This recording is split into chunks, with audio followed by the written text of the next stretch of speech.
I posed that question to Sajjan Gohel.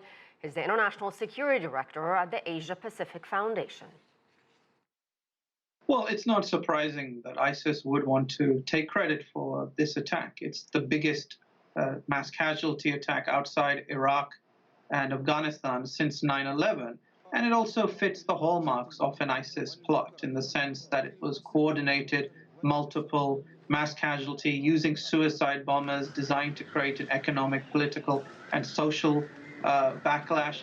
So there are very much factors there that would suggest ISIS. We still need to get more information, though, because ISIS is not unknown for also taking claim for attacks and plots in which they have no relationship. So that is going to be important as the investigations unfold. Are there known links between this little-known jihadi group that the government of Sri Lanka has blamed and ISIS or ISIL, whatever you want to call it? Does NTJ, I believe is the name of the group, have a history of attacks of this magnitude? So National Tawhid Jamaat, the group that is accused of having taken part in the attacks, National Tawhid Jamaat have not carried out anything on this scale before, even remotely close. In the past, they were involved in defacing Buddhist statues, doing graffiti on walls. This is a huge leap in sophistication for them. It is very likely that they played the role of the local actor, did the reconnaissance, used people as suicide bombers to ensure the attack was successful, but they needed a larger international cooperation to be able to plot something on this scale. And National Tawhid Group have a connection with the Lashkar-e-Toiba in Pakistan. The LET were behind the Mumbai siege attacks in 2008 on the hotels.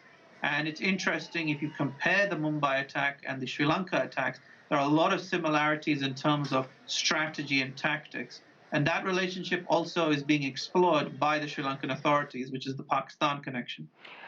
Sajjan, I think one of the biggest questions right now is whether these attacks could have been prevented with warnings that were perhaps missed or ignored within the Sri Lankan government.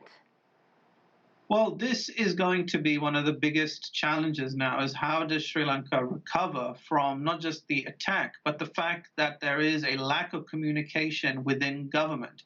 The president of Sri Lanka, Sirisena, he leads the National Security Council in Sri Lanka, but he also does not allow the Prime Minister, Wickremesinghe, to be part of that because of an issue of rivalry between them.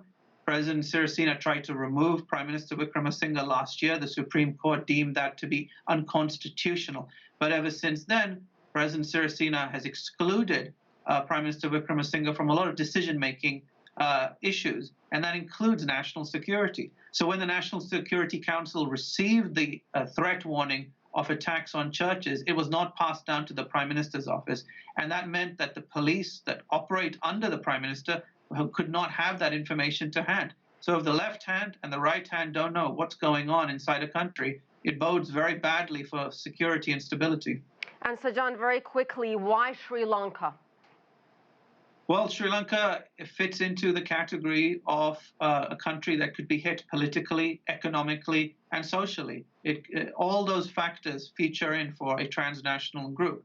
The timing was there, the personnel were available, clashing also on Easter Sunday.